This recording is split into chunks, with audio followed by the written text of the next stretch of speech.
Let us compile the previous program in which we have used the concept of user-defined function. We have used the function, namely my function. Now compile this program by pressing F9 key. What happened? There are 4 warning messages and 0 errors. Remember that if you want to become a good programmer, an expert programmer, then you must remove all the warnings and error messages from at the compilation time. Okay? Now secondly, before compilation you must set the environment, that is, set all the types of warnings and error messages to on. I'll show you this one. Let us see. Press Alt O. This is option menu. Now right now the cursor is on compiler. Press enter. Now select errors, and you see that I have selected errors is equal to 25, warnings stop after 100, display warnings on, portability warnings, they are all on,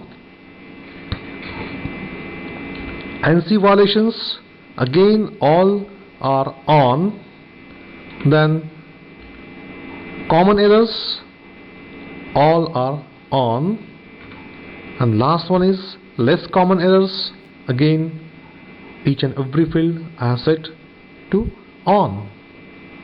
Okay. Now what is the reason for these warning messages? Let us see. See the warning messages very carefully. What is it? Call to function my function with no prototype in function main. Second one, see the cursor, see the highlighted line.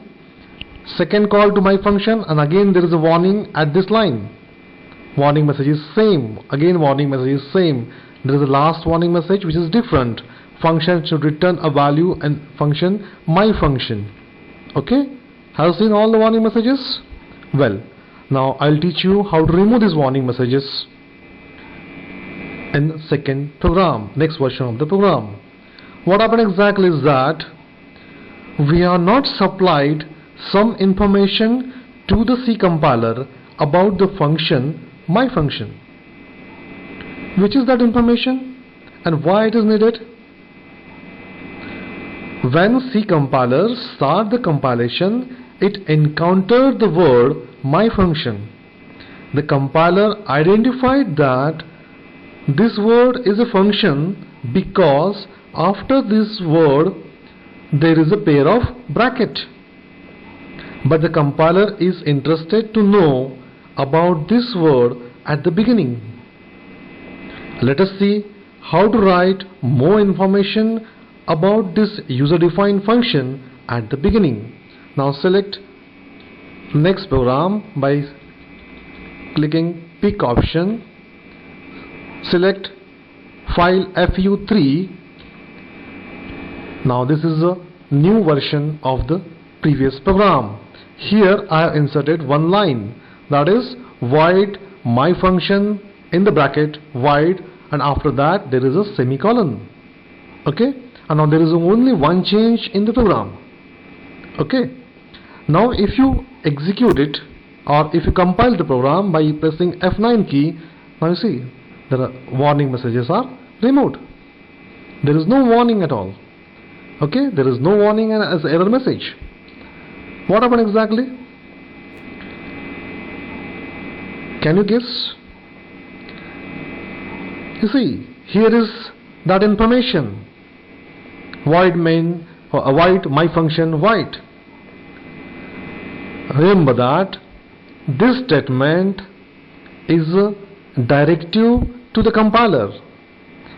It is not an executable statement. Here this statement inform something, some additional information to the compiler. We know that void is a reserve word or keyword, and meaning of this void word is nothing. So meaning of the complete statement is nothing is returned from this function. I mean, my function is not returning anything, and we have not supplied anything as an argument to this function. I mean, nothing is supplied as an argument to this function. Is it clear? This statement or this information is known as function prototype. Okay, remember this word, function prototype. Now I'll tell you one more interesting point. You see, we have included the header file stdio.h because we have used a printf statement. You see, in a function I have used 3 times the printf library function, and that is why we have inserted here stdio.h header file. We know that the function printf is declared in the header file, namely stdio.h. Remember that our function, that is my function, is declared over here in this line. Void my function void is a declaration of user defined function, and printf function is declared at stdio.h. Is it clear? Thank you.